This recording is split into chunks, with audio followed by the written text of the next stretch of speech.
Maserati. When you think of that brand name, you might think of a handful of things. You might think of the cheapest way to get access to a Ferrari engine, or your plug that lives 12 minutes down the street. But what I think of when I hear the name Maserati, especially after driving this, is one of the best deals at the sports car world you can get today.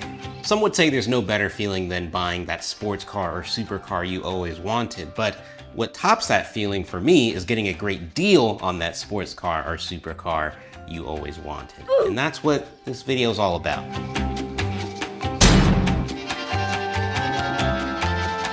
The unfortunate part, however, is that the manufacturer of said deal is one that would never allow you to get such a good deal if they could have it their way. You see, Maserati likes to tax harder than a $10.99 with a gas station pill. Bruh. The GranCabrio we're reviewing today has a sticker price higher than a brand new 911 Turbo S. It's nearly 100 grand more than its closest competitor, the BMW M8, and for how much this car costs, you could buy a Ferrari F12.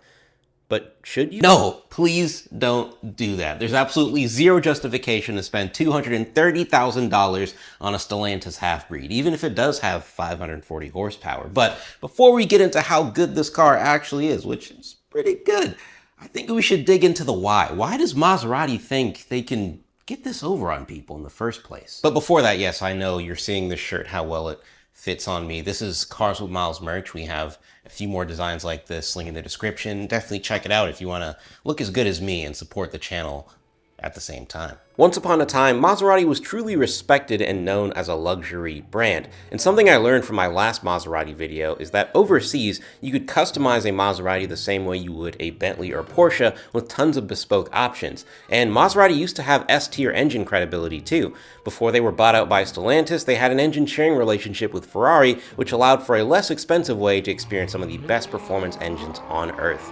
Also, totally random, you should subscribe to this channel. But fast forward to today, and the relationship with Ferrari has seemingly dissolved.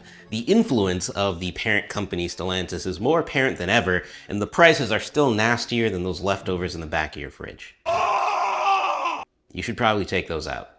Like, now. Well, after this video. The heart and soul of the new Maserati performance car line is this right here. This is the Nettuno engine. It's a 3-liter V6 with pre-chamber combustion technology derived from Formula One. I made an entire video about this engine and the platform, which was a banger. And I actually had a few people comment on that video saying, bro, it's basically just an Alfa Romeo V6. It's not that deep. And Maserati says it isn't. They say it's a new engine, new platform, and so to protect my pride and all of the time and effort I put into that video, I'm gonna run with Maserati's narrative. This is a new engine, and at the very least has new features that aren't in the Alfa Romeo V6s, aka the pre-chamber combustion technology. But the engine itself makes 542 horsepower in this car. It's got all-wheel drive, and there is an 8-speed automatic with some interesting quirks, but we could talk about power a little bit later. Firstly, look at this thing. Outside of maybe the new Aston Martin Vanquish, this is easily the best looking GT car on sale today. Forget the BMW M8, I think this looks better than the DB12 quite honestly, and if you want to count the 911, I know some European guys think the 911 is too big and it's like a GT now, I also think this looks better than one of those. And that's exactly what the chief designer of Maserati, Klaus Busse,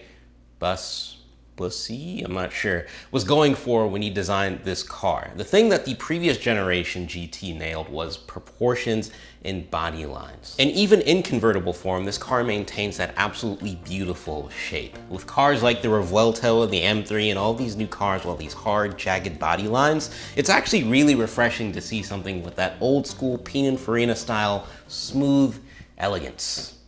Me likey. Here's where I think Maserati both failed and succeeded at the same time. It's with their interior. You see, in the early 2000s and mid 2010s, the interior experience in the Maseratis were, for the price, let's just say, awful. And if you ordered a new Levante or Quattroporte today, you would still be getting that outdated interior experience. Very much Stellantis, Chrysler vibes, you get what I'm saying? What you have here though, in this car, is a much better experience, a vast improvement indeed. Everything in here feels so much nicer and so much more put together, if you get what I'm saying. But what you have here in this car is low-key what they should have done like 6 years ago. Maserati hasn't been the best with timing as a brand. They've been late to the party with a handful of things that would make their products competitive in the present day, and this interior experience is one of them. It's not bad, it's certainly pretty good in what you're getting in this car, but just too little, too late. You can certainly find faults in the German brand's obsession with tech and the way that's diluted the experience of some of their new performance cars today, but one way in which it's been a major success for brands like BMW and Mercedes is having a futuristic feeling interior experience. And when you're just the average guy looking to spend $150,000 plus on a European four-seater car, that might be one of the things you're looking for. And so a lot of people might make the rationalization that the BMW M8, which is a close competitor to this car, is cheaper, faster, and it has a more modern feeling interior experience. So at that point, why choose the Maserati? Outside of how it compares to other brands though, the interior experience holds up pretty well on its own. The interior layout is beautiful in my opinion, everything is put into place that makes sense, and then you've got all of the GT creature comfort short of massaging seats. The seats are heated, ventilated, the steering wheel is heated, and one of my favorite elements is this digital widget dial that you can use to display various different performance stats, or just a clock. And the speakers aren't very good for the money to be honest, but I could live with them, I guess. You do have Apple CarPlay and Android Auto, which works wirelessly and hasn't given me any issues so far. What has though are these absolutely infuriating buttons for park, reverse, neutral, and drive. The only things that drive me absolutely crazy about this interior are the park, reverse, neutral, drive, and manual mode buttons. They absolutely suck. They're so non-responsive. Yes, I have to have my foot pressed on the pedal for it to respond. And of course, now that I'm trying to demonstrate it, it works perfectly, but I swear to you, see, look, that time it didn't respond. It's so unresponsive, it's crazy. Isn't that crazy? How it's just like, I have to click it and wait, or sometimes it just doesn't respond at all and I have to click it again. Like, if the buttons were responsive, I would have no problem with it. But sometimes I'm literally trying to do like a 3-point reverse out of a spot, or like a U-turn, and I'm trying to have to reverse, get back into drive, go back into reverse, and it does this all the time. It's super freaking annoying. Outside of that though, the interior is solid and at its current market value, definitely appropriate. But what we need to find out now is if this car's driving experience warrants the car depreciating so hard.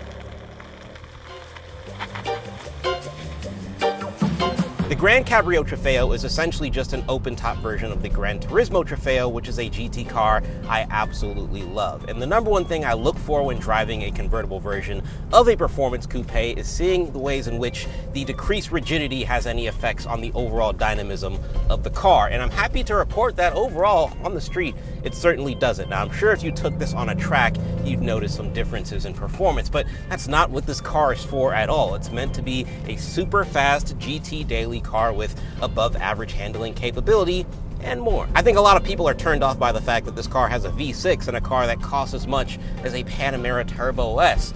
But this engine is actually a lot more characterful than you might think. It definitely doesn't have the overdone pops and bangs of like tuned Audis or the bubble gut burbles of the BMW straight sixes, but the actual tone of the engine note itself is actually very aggressive and tonefully pleasant all the way up to that 7,500 RPM redline. Take a listen. Not bad.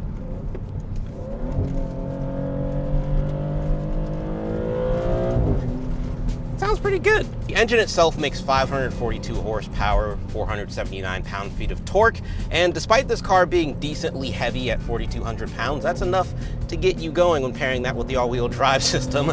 0 to 60 is done in 3.2 seconds based on tests from people like Car and Driver. Normally that's something I would test out for myself, but as you might be able to tell, the weather conditions are not permitting such activities today. If you want to dive into the science behind how the pre-chamber combustion technology works, like I said, I did an entire video about the Nettuno platform, which was a banger.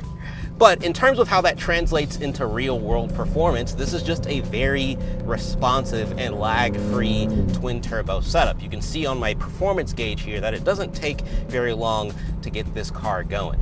not at all. You pair that with a super confidence-inspiring all-wheel drive system, and you're going to be absolutely cooking on a back road like I am today. Although I am being very conservative because it is quite damp and quite cold out today. And my favorite part about the all-wheel drive system is that it's not only confidence inspiring, but it is rear wheel bias. So you give the car the right amount of throttle and put the wheel in the right direction, and it will step out on you just a little bit, just enough to add to the fun factor of the experience, but not enough to make you feel like you're going to end up in a crash compilation video. The steering feel in this car is also pretty freaking solid. It's obviously very light, but also very quick and precise to respond, which is honestly the most you can ask for from an electronically controlled rack these days. And behind the steering wheel, these two absolute units we call paddle shifters for the 8-speed automatic transmission. And one of the more interesting things I've experienced with just this car, the Gran Turismo GranCabrio, and its SUV sibling, the Grecale, which uses essentially the same platform, engine, and transmission, is that upon startup, like a cold start, not having driven the car for several hours or so, it shifts incredibly slow. It takes about a good 5 minutes for the transmission to, I guess, warm up, so to speak, and start shifting at the proper speeds you would expect it to. Also, totally random, you should subscribe to this channel. But it's super interesting though. I wonder if this is an intentional thing meant to prolong the life of the transmission, or if it's just a technical flaw in the way the transmission was tuned. Either way, it's one of the more interesting things I've experienced in a modern sports car. But once the transmission is warmed up, it shifts moderately quick. I think Volkswagen Group and BMW, not so much Mercedes, but VW and BMW certainly have Maserati beat when it comes to pure speed of shifts, but I think it's certainly fine. On a track you might have some issues, but for the street, it's nothing to complain about at all. So you've got power, you've got the characterful engine, you've got the front mid-engine setup, which allows for really great overall balance of the car. The car handles very well. But what about when you're just sitting in traffic on your way home from work? How great of a car is it then? Well, it's actually pretty good. This car rides on air springs and has adjustable height settings depending on the mode you're in. And actually, when you're driving, the car will actively change ride height based on speed and angle and elevation of the car. So it's one of the more smooth and compliant GT cars I've ever driven. It handles these shiesty East Coast potholes like a champ. And despite me having these razor-thin Pirelli P0 tires on the car right now, the overall dampening is pretty solid. Turns out it does the whole GT thing quite well. There aren't any of these convertible Trofeos on the used market quite yet, but there will be eventually, and just like its Gran Turismo sibling, the prices on these are going to drop harder than a clapped Honda Civic on a pair of bags. And that's definitely an L for Maserati, but that's W's in the chat for us boys. If this video gets 40,000 likes, I will buy a clapped Maserati Quattroporte with a Ferrari engine and straight pipe it into oblivion.